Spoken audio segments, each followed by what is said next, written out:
आवाज़ की दुनिया में आवाज़ के दोस्तों को आवाज़ के जादूगर बबर जोधपुरी का सलाम। आज ये बबर जोधपुरी आपके साथ नया सवेरा नई किरण कहानी लेके आया है। ख्वाबों के झरोखे से रोचक कहानियों का पिटारा खोल के आज ये बबर जोधपुरी हाजिर है नया सवेरा एक नई किरण के साथ। एक ऐसी लड़की की कहानी जो कैसे सामाजिक परिवेश में बढ़ती प्रतिस्पर्धाओं और कुरीतियों का सामना करती है, उसका चित्रण है। तो बिना वक्त जाए किए यात्रा शुरू करते हैं। नया सवेरा एक नई किरण। मोटरसाइकिल की आवाज़ बढ़ के साथ गीता घर के बाहर आकर रुकती है। तभी मोटरसाइकिल की आवाज़ सुनकर घर के अंदर हॉल में बैठी गीता की दादी झट से बोल उठती है, लो आ गई। ये बांस जितनी लंबी हो चुकी है और छोरन जैसे फटफटिया लेके पूरे शहर में घूमते हैं। इसके हम उम्र की सारी छोरियों के ब्याह हो चुके थे। है रे रमेश, काहे तू इसका ब्याह नहीं रचावत?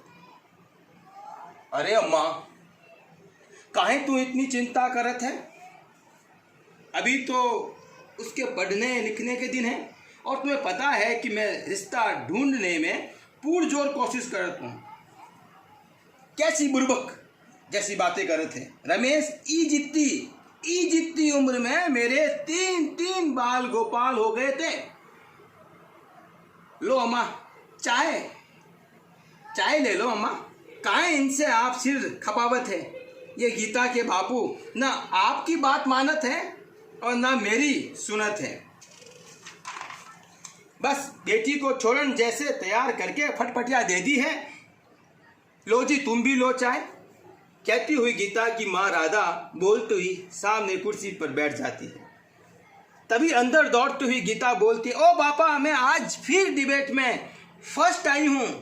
मेडल और सर्टिफिकेट रमेश के हाथ में देते हुए उसके ऊपर खुशी से झूमने लगती है। उसके सिर पर हाथ फेरते हुए रमेश बोलते हैं, oh that's good, once again you done it. Ramesh बहुत खुश होता है। बेटी किसकी हूँ? Of course my. दोनों बाप बेटी बाहर बालकोनी की तरफ चले जाते हैं। तभी दादी भी पीछे पीछे बालकोनी में आ जाती है। बाप बेटी क्या फुसर कर रहे हो? रमेश, मैं फिर कह देती हूँ, काहे न तू इसकी शादी करावत? अब कितनी पड़ेगी? ये समय रहते हुए हर काम हो जावत तो ही चौखन लागत। क्या दादी, आप भी शादी करती हो? अभी तो मुझे बहुत पढ़ना है, वकील जो बनना है। कहती हुई गीता दादी से लिपट जाती है और लो दादी, मुंह मीठा करो। और कहती हुई दादी के मुंह में 5 स्टार चॉकलेट डालकर चली जाती है। अरे मुई, क्या डाला मुंह में? अरे अम्मा, कुछ नहीं, चॉकलेट है, कहता हुआ रमेश अपनी माँ को कंधे से सहारा देते हुए कमरे में लाता है। अरे रमेश, एक बात कहूँ? हाँ बोलो माँ। जो भी हो, ये चॉकलेट बड़ी चौकी खिलाकर गई है।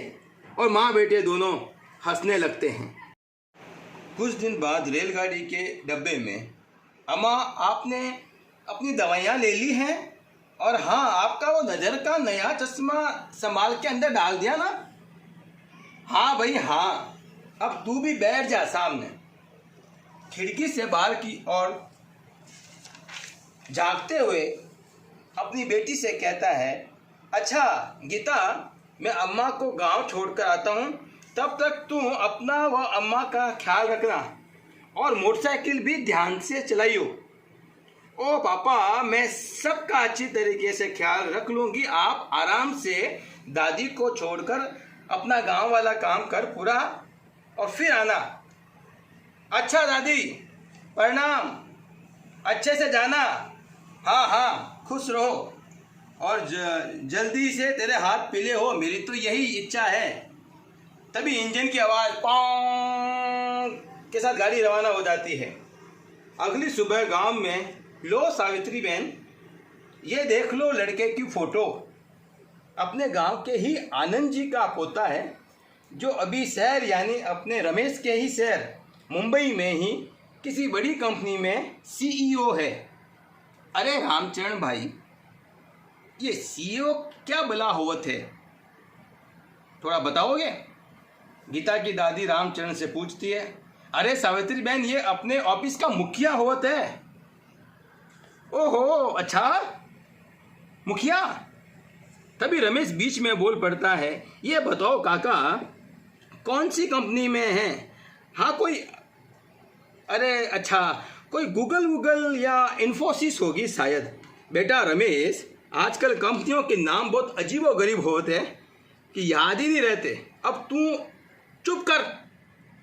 रमेश, इतना अच्छा रिश्ता लेकर आए हैं और फोटो में भी छोरा चोखा लागत है, और फिर अपने आनंद जी से तो पोतो है। तभी रामचरण बोलता, अरे अरे सावित्री बहन, गुस्सा शांत करो, क्यों रमेश को डांटते हो? शाम ही आनंद जी से मिला देते हैं। शाम को आनंद जी के घर पर, जो गांव के सरपंच भी रह चुके थे, भाई बेटा रमेश, तेरे ही मुंबई शहर में गूगल कंपनी में लड़का बहुत बड़े ओहदे पर काम करत है। लड़के में कोई ऐब नहीं है, तू चाहत तो इंक्वायरी कर सकत। ना ना आनंद जी भाई साहब, काहे की इंक्वायरी करनी? सावित्री बीच में ही बोल पड़ती है और रमेश की तरफ इशारा करके बोलती है कि इसकी तो बड़ी बड़ी किताब पढ़कर बुद्धि ही ठिकाने नहीं है। हमें आप पर पूरा विश्वास है, और आप जैसा खानदान चिराग लेकर ढूंढने से भी नहीं मिले। अरे माँ, अरे बस तू चुप कर छोरा। देख, आनंद जी भाई साहब ने गीता की फोटो देखकर ही अपनी बहू बनाना स्वीकार किया है। जबान की और घराने की कोई बात हुए कि नहीं हुए? तो सावित्री बहन बात पक्की समझे। गीता और सत्य प्रकाश जी, जो आपके दामाद होने वाले, उसकी बात पक्की समझे। इधर मुंबई शहर में कॉलेज की कैंटीन में, लो गीता, तुम्हारे कोल्ड ड्रिंक व पिज़्ज़ा और एक बुकलेट टेबल पर रखते हुए विकास सिन्हा उसके सामने वाली कुर्सी पर बैठ जाता है। अच्छा मिस्टर पढ़ाकू, कोल्ड ड्रिंक्स व पिज़्ज़ा तो ठीक है, ये बुकलेट क्या है? गीता को जवाब देते हुए विकास सिन्हा कहता है, क्या तुम्हें मेरा पीछा नहीं करना? मतलब? गीता पूछती है। अरे भाई, ये प्री LLB टेस्ट की इंफॉर्मेशन बुकलेट है, तुम्हें प्री टेस्ट नहीं देना है? Oh wow, so nice of you. ये वही है क्या? हाँ हाँ गीता, तुम्हारे सपनों का पहला पायदान है। अच्छा गीता, मेरे LLB के सेकेंड ईयर का लेक्चरर है, हम बाद में मिलते हैं, मैं वो लेक्चर अटेंड कर लेता हूँ। Okay bye, good day. घर की डोरबेल बजती है, टिंग टोंग टिंग टोंग। जैसे ही दरवाज़ा खुलता है, राधा बेसन का लड्डू गीता के मुंह में डालते हुए कहती है, मुंह मिटा कर छोरी। मिठाई खाते हुए गीता अंदर आकर सोफे पर बैठकर, वाह भाई, आज तो जोरों शोरों से मिठाइयाँ बनाई जा रही है और बांटी जा रही है। तभी रमेश, गीता का पिता, मोबाइल से बात करते हुए अंदर बेडरूम से बाहर आता है। तुम उसके चाल चलन का पता करके बताना। तभी रमेश को देख सोफे से उछलते हुए गीता ओ पापा कहते हुए, आप कब आए?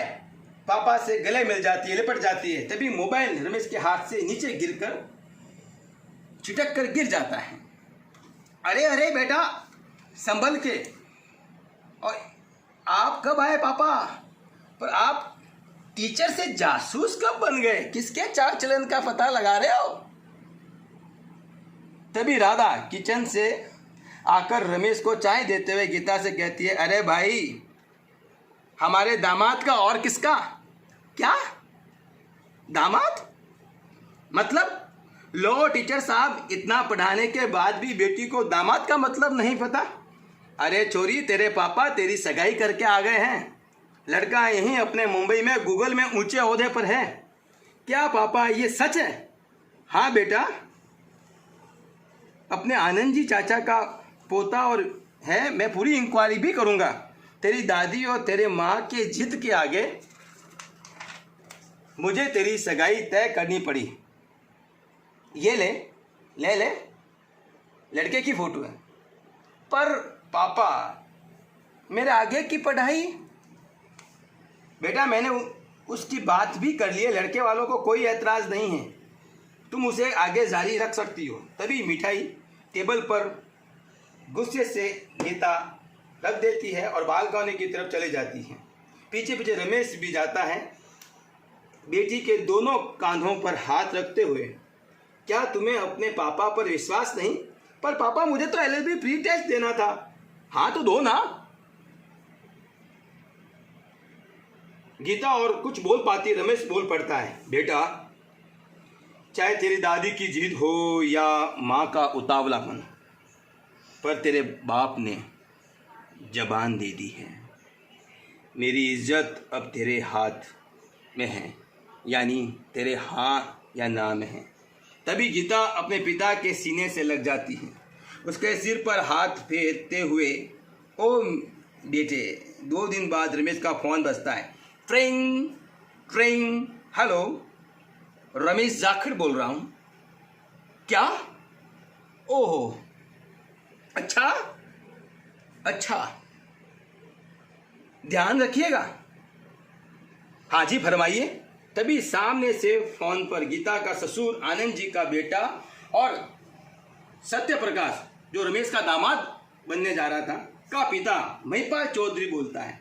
पिताजी को सीरियस हार्ट अटैक आने के कारण, उनकी इच्छा के अनुसार, उनके प्रेशर के कारण ही हमने ये सोचा है कि गीता और सत्य प्रकाश की शादी अगले सप्ताह ही तुलसी 11 पर कर दी जाए।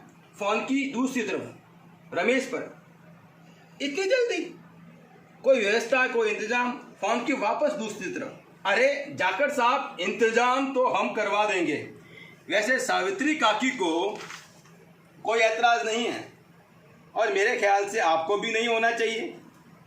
छोरी को आज भी आओ या साल भर बाद भी आओ, छोरी भी आनी तो है ही। पर कुछ नहीं जाखड़ साहब, आप व्यवस्था की चिंता न करें। आप जो भी पहली गाड़ी मिले पकड़ कर आ जाइए। और फोन की दूसरी तरफ, ठीक है चौधरी साहब, जैसी प्रभु की, जैसी हरी इच्छा। और रमेश फोन रख देता है। कुछ देरी के बाद डोरबेल बजती है। जैसे ही रमेश दरवाजा खोलता है तो सामने करीब करीब 6 फुट का स्मार्ट सा लड़का खड़ा होता है। रमेश के मुंह से यकायक अचानक निकल पड़ता है, अरे तुम? आओ बेटा आओ। लड़का कोई और नहीं, रमेश का होने वाला दामाद सत्य प्रकाश चौधरी होता है। जैसे ही दोनों हॉल में आते हैं, सत्य प्रकाश रमेश के पैर छूकर कहता, पाए लागू अंकल जी। अरे अरे अरे बेटा, क्या कर रहे हो? वैसे एकदम बिना बताए कैसे आना हुआ?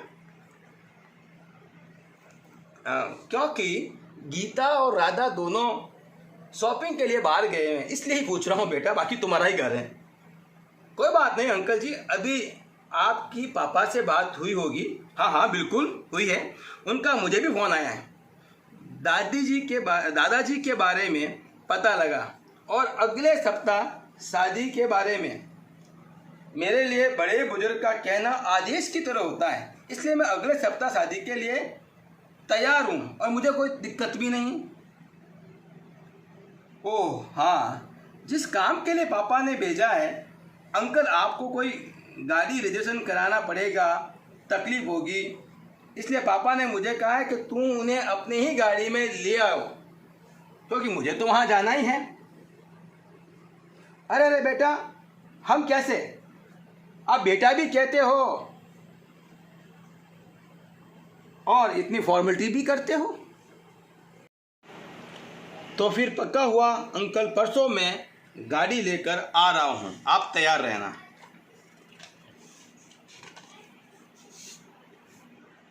लो गीता, ये फ्लैट की चाबी, सॉरी डियर, कंपनी का बहुत ज़रूरी काम आ गया और मुझे अभी हाथों हाथ दिल्ली जाना होगा। कितना अभागा हूँ ना। हमारे नए जीवन की शुरुआत हुई, फिलहाल तुम्हारे साथ नहीं हूँ और मुझे बाहर जाना पड़ रहा है। कितना अभागा हूँ ना। तभी सत्यप्रकाश के मुंह पर हाथ रख कर गीता कहती है, शुभ शुभ बोलो जी, आप अभागे नहीं बल्कि मैं भाग्यवान हूँ कि मुझे ऐसा कर्तव्यनिष्ठ पति मिला है जिसके लिए जॉब भी इतनी ज़रूरी है जितनी पर्सनल लाइफ। आप बेझिझक होकर आराम से जाकर आइए। Oh Geeta, so sweet you are. उसका हाथ में लेकर माथा चूमकर सत्यप्रकाश निकल जाता है। गीता घर में, मेरे पिया का घर, मेरे सपनों का घर गुनगुनाती हुई घर को सजाने लगती है। एक सप्ताह बाद सत्यप्रकाश के फ्लैट की डोरबेल बजती है। टिंग टिंग।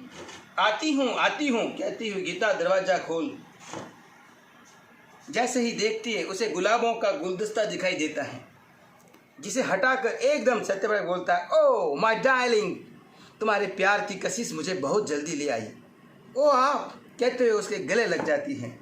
रात को डाइनिंग टेबल पर, वाह कितना स्वादिष्ट खाना बनाती हो, आपको अच्छा लगा, कहती हुई गीता उसकी कटोरी में रसमलाई डालती है। अरे अरे, रसमलाई से मुंह मीठा कराओगी या कुछ और भी। बड़े प्यार भरी नज़रों से देखने लगता है सत्यप्रकाश गीता को। कुछ देर एक दूसरे को देखने के बाद दत्त कहती हुई गीता रसोई में चली जाती है। पीछे पीछे सत्यप्रकाश भी चला जाता है।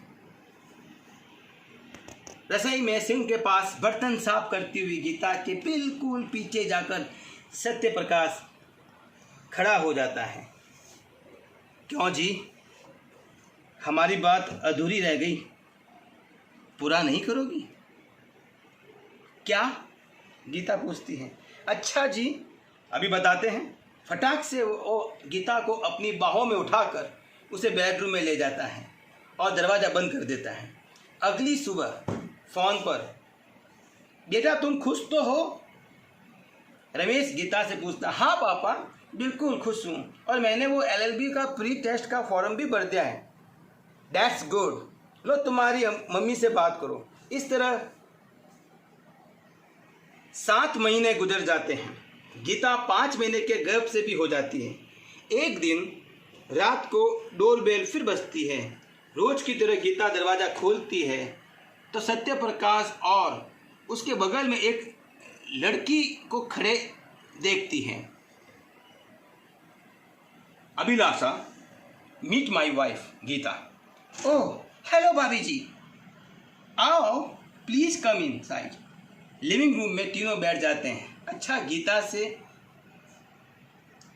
ये अभिलाषा है जो हमारी कंपनी की साउथ ब्रांच में काम करती हैं। कुछ दिनों के लिए किसी प्रोजेक्ट पर आई हैं। वैसे अभिलाषा अपने काम में बहुत स्मार्ट है। पिछले 1-2 प्रोजेक्ट पर मेरी बहुत मदद की है और मेरी धर्म बहन जैसी ही है। खैर, ये किसी होटल में रहने की जिद कर रही थी लेकिन मैं इसे यहीं हमारे घर लेकर आ गया। क्या तुम्हें कोई ऐतराज़ तो नहीं? जी बिल्कुल नहीं। अभिलाषा, तुम अपना ही घर समझो, आओ तुम्हारा कमरा दिखा देती हूँ। गीता अभिलाषा को लेकर उसे कमरे दिखाने के लिए ले जाती है। 3 साल बाद, करीब 3 साल बाद, गीता अपने बेटे रोहित के साथ शाम को खेल रही होती है। तभी मोबाइल बजता है। Train train train train. हाँ गीता जी बोलो, सत्यप्रकाश गीता को कहता है। सुनो, वो अभिलाषा आई हुई है और मेरे सामने ही बैठी है और होटल में रुकने की फिर जिद कर रही है। लो तुम्हारी ही इससे पढ़ती है, तुम ही इससे बात करो। हेलो गीता, हाँ अभिलाषा, तुम्हें कहीं दूसरी जगह जाने की और रुकने की जरूरत नहीं है, सीधे घर ही आना है। ये तुम्हारी भाभी का ही घर है और भाभी ही कह रही है। पर भाभी परवर कुछ नहीं, मैं कुछ नहीं सुनूंगी। रात को खाना खाने के बाद अभिलाषा तुम बहुत थक गई होगी, कल तुम्हें सिन्हा साहब के साथ मीटिंग भी अटेंड करनी है, तो तुम जाके सो सकती हो। Okay, good night to all कहते हुए अभिलाषा सोने के लिए चली जाती है। रात करीब 2:30 बजे रोहित को एकदम बहुत तेजी से खांसी आने लगती है। गीता की नींद खुल जाती है। वो रोहित के माथे पर हाथ फेरती हुई बोलती है, बस बस बस बेटा, अभी मम्मा पानी लेकर आ रही है। जैसे ही वो पानी लेकर गीता रसोई से निकलने लगती है तो उसे किसी औरत के हंसने की की आवाज़ आती है। वो उस आवाज़ की दिशा में जाती है, तभी गलती से आधे खुले आधे बंद दरवाजे से आ रही आवाज़ें। उफ, सत्य प्रकाश, छोड़ो ना, पागल हो गए हो क्या? क्या बस अब बस भी करो। ओई माँ। और सत्य प्रकाश को अभिलाषा के आगोश में आपत्तिजनक हालत में देख कांपते पैरों से सक पकाई गीता दौड़े दौड़े अपने बेटे रोहित के पास आ जाती है। उसको पानी पिलाकर सुलाने के बाद धड़ाम से बिस्तर पर बैठकर अपने नाखूनों से चद्दर को खरोचने लगती है, मानो गीता की दुनिया खत्म सी हो गई हो या आज तो किसी भ्रमजाल से बाहर आ गई हो। एक अंधियारा सा उसकी आंखों में छाने लगा और सोचते सोचते सुबह की 6 कब बज जाती पता ही नहीं लगता। सुबह 6 बजे जैसे ही सत्य प्रकाश कमरे में आता है, अरे तुम सोई नहीं, जग गई क्या आज इतनी जल्दी? हाँ, आज मैं एक लंबी नींद से जगी हूँ, वास्तव में जग गई हूँ। क्या मतलब? मतलब तुम खूब अच्छी तरह से जानते हो जनाब, अब तुम मुझे इस तरीके से अंधेरे में ज़्यादा दिनों तक नहीं रख सकते हो। मेरी नींद टूट चुकी है। छी है तुम पर। भाई बहन के रिश्तों को बड़ी बेखूबी से निभाया है। रहे हो ना तुम दोनों? कितने दिनों से चल रहा है ये सब? कुछ देर के लिए सन्नाटा पसर जाता है। सत्य प्रकाश चलते चलते हुए खिड़की के पास खड़ा हो जाता है और एकदम पलटकर जोर से हंसने लगता। बेवकूफ औरत, दिनों से? ये पूछो कि कितने सालों से चल रहा है? कमअक्ल, ये मेरी पहली पत्नी है और उस दिन शादी के बाद मैं कोई दिल्ली विल्ली नहीं गया था। मैं कोई कर्तव्यनिष्ठ नहीं हूँ, बल्कि ये यहीं मुंबई में इसके पास ही था और हमें 10 साल के करीब हो गए शादी को। तभी दरवाजे से अभिलाषा भी अंदर आ जाती है और आकर सत्य प्रकाश के गले लगकर शर्ट के बटन से खेलती हुई सत्य प्रकाश से कहती है, 8 साल की लड़की और 6 साल का लड़का है, वो भी नहीं बताया इसको आपने? और दोनों जोर से हंसने लगते हैं। फिर कुछ देर बाद सर पकड़कर गीता बैठ जाती है। सत्य प्रकाश गीता के पास जाता है और कंधे पर हाथ रखते हुए सत्य प्रकाश बोलता है, नेवर माइंड गीता, मुझे और अभिलाषा को कोई ऐतराज नहीं है, तुम हमारे साथ रह सकती हो। तभी उसके हाथ को एकदम पटकते हुए जोरदार चाटा सत्य प्रकाश के गाल पर रसिद करते हुए गीता बोलती है, shame on you mister Chaudhary, मैं और जलील नहीं हो सकती।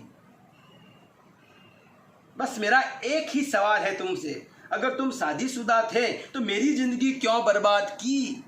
मेरी जिंदगी तुमने क्यों बर्बाद की? Damn it. एक लंबी सांस भरते हुए सत्य प्रकाश बोलता है, मेरे दादाजी और पिताजी के कारण, क्योंकि अभिलाषा हमारे बिरादरी की नहीं थी और मुझ में इतनी हिम्मत नहीं थी कि उन दोनों को बता पाऊं, क्योंकि वो किसी भी हद तक गुजर सकते थे।